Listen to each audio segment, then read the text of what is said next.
ವಿವಿಧ ಸಂಘಟನೆಗಳು ಒತ್ತಾಯ ಮಾಡ್ತಿದ್ದಾವೆ. ಯಾವ ರೀತಿಯಾಗಿ ನೀವು ರಿಕ್ವೆಸ್ಟ್ ಮಾಡಿದರೆ ಏನೇನು ಇವತ್ತಿನ ಡೆವಲಪ್ಮೆಂಟ್ ಏನಾಗಿದೆ? ಈಗ ಸುಮಾರು ತಾವು ಹೇಳಿದ ಹಾಗೆ ಸುಮಾರು ಸಂಘ ಸಂಘಟನೆಗಳು ಮತ್ತು ಜನರು people from various walks of life ಎಲ್ಲರೂ ಬಂದು ನಮಗೆ ಒಂದು ಆರೋಪಿಯನ್ನು ತಕ್ಷಣ ಅರೆಸ್ಟ್ ಮಾಡಿದ್ದಕ್ಕೆ ಎಲ್ಲರೂ ಅವರ ಅಪ್ರಿಸಿಯೇಷನ್ ವ್ಯಕ್ತಪಡಿಸಿದ್ದಾರೆ. ಮತ್ತು ಇನ್ನು ಮುಂದೆ ತನಿಖೆಯನ್ನು ಶೀಘ್ರವಾಗಿ ವಿಲೆ ಮಾಡಬೇಕು, ಅವನಿಗೆ ಮತ್ತು ಆರೋಪಿ ಏನಿದ್ದಾನೆ ಅವನ ವಿರುದ್ಧ ಕಠಿಣ ಕ್ರಮ ಆಗಬೇಕು ಅಂತ ಹೇಳಿ ಎಲ್ಲರೂ ಬಂದು ವಿವಿಧ ಸಂಘಟನೆಗಳು ಇತ್ಯಾದಿ ಎಲ್ಲರೂ ಜನರು ಪ್ರಮುಖರು ಎಲ್ಲರೂ ಬಂದು ನಮಗೆ ಅರ್ಜಿಗಳು ನೀಡೋದ್ರ ಮೂಲಕ ಕೇಳ್ಕೊಂಡಿದ್ದಾರೆ. ನಾವು ಅವರಿಗೆ ಅದೇ ಆಶ್ವಾಸನೆ ಕೊಟ್ಟಿದ್ದೀವಿ.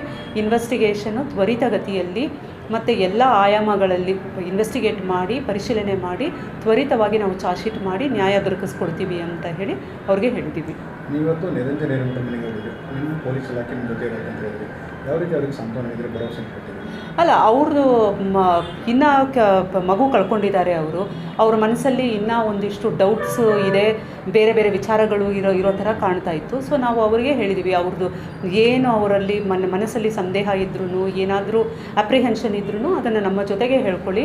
ನಾವು ನಮ್ಮ ಇಲಾಖೆ ನಿಮಗೆ ನ್ಯಾಯ ಕೊಡಿಸೋದ್ರಲ್ಲಿ ನಾವು ಏನು ಹಿಂದೆ ಮುಂದೆ ನೋಡೋದಿಲ್ಲ.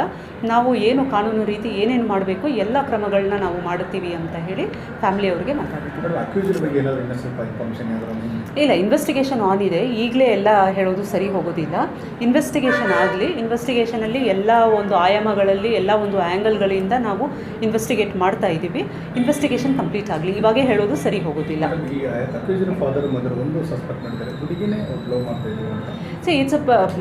ಅದಕ್ಕೂ ಇನ್ವೆಸ್ಟಿಗೇಷನ್ಗೂ ಸಂಬಂಧ ಇಲ್ಲ. ನಾವು ಇನ್ವೆಸ್ಟಿಗೇಟ್ ಮಾಡ್ತಾ ಇರೋದು ಮರ್ಡರ್ ಕೇಸ್. ಯಾರು ಲವ್ ಮಾಡಿದ್ರು ಯಾರು ಲವ್ ಮಾಡಲಿಲ್ಲ ಅದೆಲ್ಲ ಪ್ರಶ್ನೆ ಬರೋದಿಲ್ಲ. Case is a case of a murder ತನಿಖೆ ಯಾವ ಥರ ಮಾಡಬೇಕು, ಏನು ಮಾಡಬೇಕು ಅದರ ಪ್ರಕಾರ ನಾವು ಕೆಲಸ ಮಾಡ್ತೀವಿ. ಇವ್ರು ಸ್ಟೇಟ್ಮೆಂಟ್ ಕೊಟ್ಟರು, ಮತ್ತೊಂದು ಸ್ಟೇಟ್ಮೆಂಟ್ ಕೊಟ್ಟರು ಅಂತ ಹೇಳಿ ಅದರ ಬಗ್ಗೆ ಕಮೆಂಟ್ ಮಾಡೋದು ಬೇಡ. ಮರ್ಡರ್ ಕೇಸ್ ಅಂತ ಹೇಳಿ FIR ಆಗಿದೆ. ಮರ್ಡರ್ ಕೇಸು ಇನ್ವೆಸ್ಟಿಗೇಷನ್ ಮಾಡ್ತಾ ಇದ್ದೀವಿ. ಮರ್ಡರ್ ಆರೋಪಿಯನ್ನು ಪತ್ತೆ ಮಾಡಿದ್ದೀವಿ. ಅದೇ ಥರ ಮುಂದುವರೆದು ಈ ಮರ್ಡರ್ ಕೇಸನ್ನು ಒಂದು ತಾರ್ಕಿಕ ಅಂತ್ಯಕ್ಕೆ ಹೇಗೆ ತರಬೇಕು, ನ್ಯಾಯ ದೊರಕಿಸ್ಕೊಡ್ಬೇಕು ಅದರ ಪ್ರಕಾರ ನಾವು ಮಾಡ್ತೀವಿ.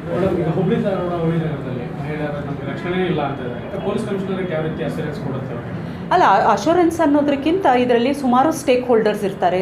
ಸ್ಕೂಲ್ ಕಾಲೇಜಸ್ಸು ಇನ್ಸ್ಟಿಟ್ಯೂಷನ್ಸ್ ಇರುತ್ತೆ, ಬೇರೆ ಆರ್ಗನೈಸೇಷನ್ಸ್ ಇರುತ್ತೆ.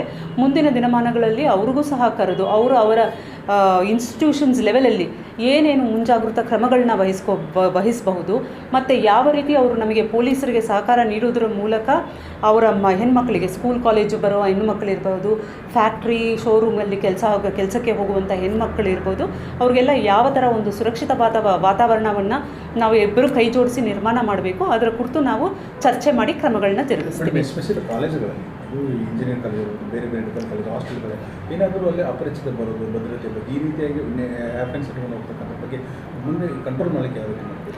ಅದೇ control, as I said, police ಒಂದು ಭಾಗ ಆದರೆ ಇನ್ನೊಂದು ಭಾಗ ಇನ್ಸ್ಟಿಟ್ಯೂಷನ್. ಇನ್ನು ಇನ್ಸ್ಟಿಟ್ಯೂಷನ್ಸ್ ಅವ್ರಿಗೂ ನಾವು ಇನ್ನೂ ಕರೆದು ಮಾತಾಡ್ತೀವಿ. ಇನ್ನು ಈಗ ಇನ್ವೆಸ್ಟಿಗೇಷನಲ್ಲಿ ಬ್ಯುಸಿ ಇದ್ದೀವಿ, ಅದರ ಕಡೆಯೂ ಖಂಡಿತವಾಗಿ ನಮ್ಮ ಗಮನದಲ್ಲಿ ಇದೆ.